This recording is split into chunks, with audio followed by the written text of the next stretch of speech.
Chris Hemsworth's Thor has been an integral part of the Marvel Cinematic Universe since 2011, when he appeared in his first solo movie, the aptly titled Thor. Hemsworth is set to make his 8th appearance in the franchise in this year's highly anticipated Avengers Endgame, and there are a number of surprising ways in which his character could be involved. In this video, we'll be running through just some of the ways Thor might be integral to the plot of the 4th Avengers outing, and some of them might not be what you're expecting.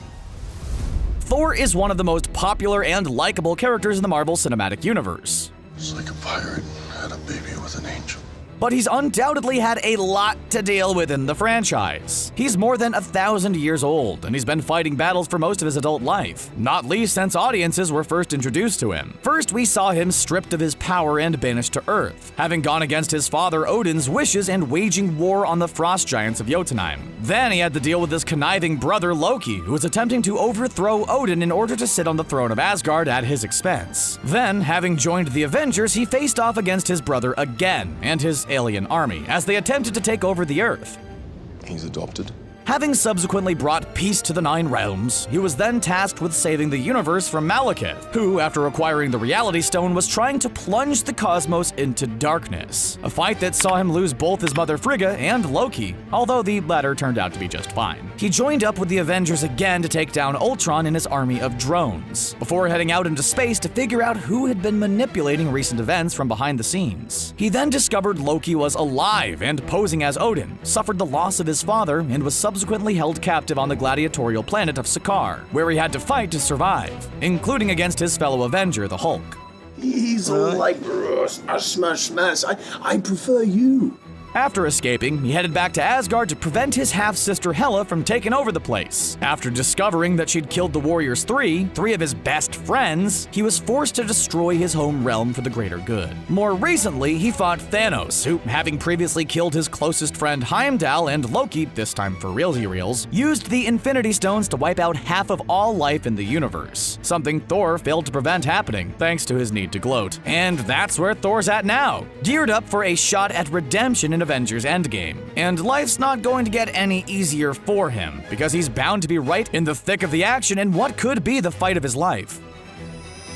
Wielding Stormbreaker, Thor was undoubtedly one of Avengers Infinity War's MVPs. Having obtained the weapon by bearing the brunt of a neutron star, Thor arrived in Wakanda with Rocket and Groot and dismantled Thanos' armies with relative ease. And as we've already touched upon, he almost had Thanos himself defeated, even when the Mad Titan was wielding all 6 Infinity Stones. But he aimed for his chest and took the time to mock the villain, when he should have gone for that head. What that proved, however, was that the God of Thunder is more than powerful enough to hurt his powerful opponent, and that has set him up nicely for the next installment in the Avengers story. So exactly what will Thor's role be in Avengers Endgame? There are several theories. One idea is fairly simple, and it's the idea that Thor will personally go after Thanos to take him down in the most crude and basic physical way, by burying Stormbreaker right into the Mad Titan's skull. This was certainly hinted at in the Avengers Endgame Super Bowl trailer, when the hero was seen on what looked like the same planet Thanos had retired to at the end of Avengers Infinity War. Maybe, given how intricate the plan to undo Thanos' actions will be, Thor is tasked with simply keeping the Mad Titan occupied while the other MCU heroes go about their time-traveling shenanigans. Thor is certainly confident enough, cocky enough, and most importantly, powerful enough to hunt the prune-chinned villain down and finish him off. But there are also some theories based on the fact that Chris Hemsworth was seen filming scenes in Durham Cathedral in Edinburgh, both in the United Kingdom, back in 2017. Given that none of Thor's scenes in Avengers Infinity War seem to match up with the locations Hemsworth was filming at, it's been assumed that he was filming scenes for Avengers Endgame. 2 entities strongly related to Thor were seen in each of these locations. Mjolnir was seen at Durham Cathedral, and Tessa Thompson, who plays Valkyrie, was seen in Edinburgh. Another theory, therefore, is that Thor regains possession of Mjolnir in Avengers Endgame, his trusty warhammer that was destroyed by Hela in Thor Ragnarok. Maybe he goes back to Nidavellir to have it forged again, in which case he could dual wield it with Stormbreaker, which would be awesome. But he might also travel back in time to take it from Asgard in the past. Durham Cathedral could very easily double up as an Asgardian building after all. Maybe he'll lead the other surviving MCU heroes to Nidavellir to have each reforge enchanted weapons for all of them. Just imagine Tony Stark and James Rhodes with enchanted armor, Steve Rogers with an enchanted shield, Hawkeye with enchanted arrows, Nebula with an enchanted sword, and Rocket with a big freaking enchanted gun.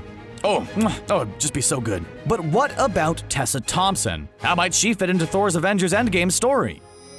Well, you may recall her character, Valkyrie, was on board the Statesman at the end of Thor Ragnarok. Yet she was nowhere to be seen when Thanos ransacked the ship at the start of Avengers Infinity War. She has been confirmed as having escaped the refugee vessel, along with the likes of Korg, Meek, and half the Asgardian civilians who were on board. And most importantly, it's been said that she survived the decimation. She's going to be in Avengers Endgame, therefore, and part of Thor's role in the movie might be heading off on a quest to find her, as well as the remaining Asgardian civilians who both escaped with her and didn't fall victim to the decimation. Valkyrie will be a welcome addition to the MCU's heroic ranks in the fight back against Thanos, so it makes sense that Thor would want to recruit her, as well as make sure she was okay, along with potentially Korg and Meek, assuming they survived the decimation as well. Maybe it's not Thanos who Thor is looking for in the Super Bowl teaser. Maybe he's out searching for Tessa Thompson's character and whoever she happens to be with. It certainly makes sense that he'd do so. There are, of course, several other theories regarding Thor's role in Avengers Endgame, so let's move on swiftly.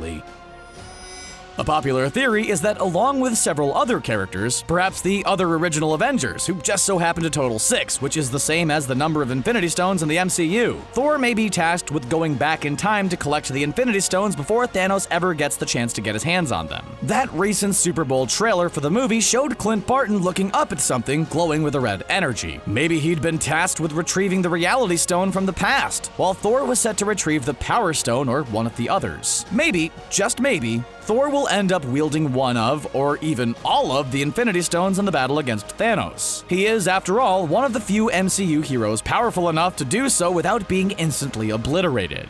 Anyone else? Promo art for Avengers Endgame suggests that the God of Thunder will get a matching white suit upgrade along with the rest of the surviving heroes. Thor was actually one of the first characters rumored to be wearing such a costume, after promo art for an Avengers Endgame toy box showed him and his friend Rabbit, or should we say Rocket, sporting similar suits. While there's no confirmation about what these suits will be used for, the fact that they look a lot like the Quantum Realm suit Hank Pym wore when he rescued Janet Van Dyne in last year's Ant-Man and the Wasp would suggest they're going to be used to venture into the Quantum Realm for time travel purposes.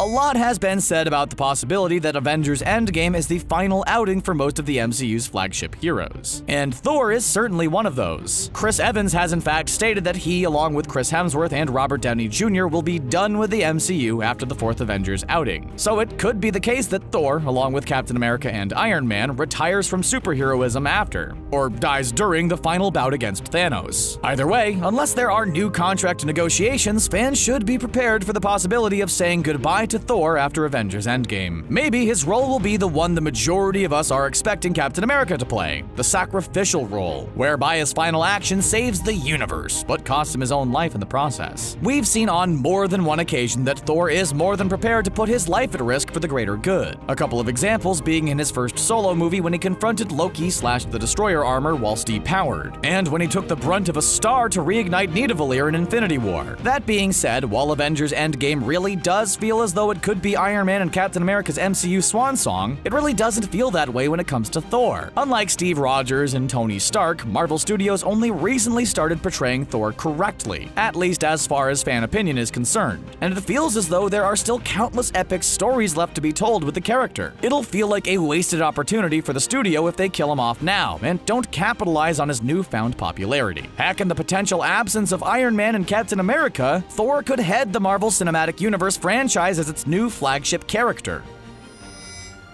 Obviously, if he's the MVP in such an epic movie, his popularity will soar even higher. Remember, he's now the king of Asgard, and there are still a large number of Asgardians left alive, even if some of the dead ones aren't resurrected in Avengers Endgame. And he could very easily rebuild the kingdom on Earth, just like what happened in the comics. Moreover, if time is rewound further than we're expecting in Avengers Endgame, the original Asgard might flourish once more on the big screen. Who knows? Even if neither of those things happen, he could just stick around for more adventures. Regardless of what happens with the God of Thunder in Avengers Endgame, he's strongly expected to give everything he has in the ultimate battle against Thanos. And perhaps it'll be the third time's a charm for him, after he suffered major losses in his first two confrontations with the Mad Titan. Of course, Marvel Studios could go for the big shock tactic and kill Thor off early. Wouldn't that be a bummer? Just imagine, we're all expecting Chris Hemsworth's character to play a big part in Avengers Endgame. Perhaps perhaps even being the MVP, only for him to be brutally murdered before things really get started. Thinking about it, it would be a great way to emphasize the threat faced by the remaining heroes. And if Captain Marvel was to come in and casually beat Thor's killer down, it would also be a great way to show just how powerful she is, setting her up as a major player in the MCU as it goes more cosmic on us going forward. What part do you think the God of Thunder will play in the epic movie? Let us know your thoughts in the comments section below, and don't forget to like, share, and subscribe to ScreenRant for more great videos just like this one. Goodbye!